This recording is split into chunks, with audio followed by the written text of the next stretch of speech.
Dear students, आज हम class 9 का चैप्टर नंबर 2 जिसके एक्सरसाइज 2.1 के क्वेश्चन नंबर 4 एंड 5 अंडरस्टैंड करने के लिए जा रहे हैं। क्वेश्चन नंबर 4 में हमसे कहा गया है what is the coefficient of z in the polynomial 4z³ plus 5z² minus 11। It mean जो हमें ये पोलिनोमियल दिया हुआ है उसमें हमें z का कोफिशिएंट फाइंड आउट करना है। ठीक है, अब यहां z की पावर कितनी है 1। ओके, तो z की पावर 1 वाले टर्म का हमें कोफिशिएंट फाइंड आउट करना है। ठीक है, अब हम देखते हैं कि यहां पर जो पोलिनोमियल दिया हुआ है उसमें z वाला टर्म नहीं दिया हुआ है। फर्स्ट टर्म जिसमें z की पावर 3 है, सेकेंड टर्म जिसमें z की पावर 2 है और थर्ड टर्म के पास कोई भी z नहीं है। इट मींस वेरिएबल है ही नहीं इसके पास।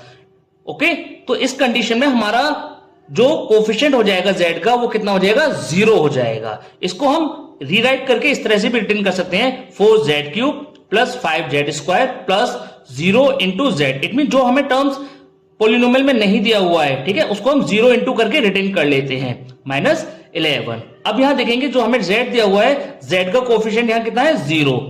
Hence the coefficient of z in the given polynomial will be 0। Now we are going to start question number 5।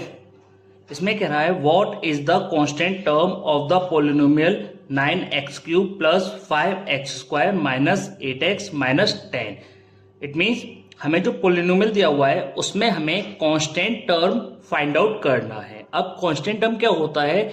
ये एक ऐसा टर्म होता है जिसमें वेरिएबल नहीं होता। ठीक है, तो हमें जो पोलिनोमियल दिया हुआ है हमें बस उसमें ये फाइंड आउट करना है कि कौन सा टर्म विदाउट वेरिएबल दिया हुआ है। अगर हम फर्स्ट टर्म की बात करेंगे तो इसमें वेरिएबल x³ दिया हुआ है, सेकेंड टर्म में x² दिया हुआ है एंड थर्ड टर्म में x दिया हुआ है। लेकिन अगर हम लास्ट वाली टर्म को देखें तो इसमें हमें केवल -10 दिया हुआ है, कोई भी वेरिएबल नहीं दिया हुआ इसके साथ। तो यही हमारा क्या हो जाएगा कांस्टेंट टर्म हो जाएगा।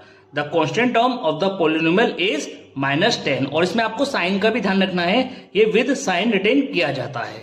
Thank you very much.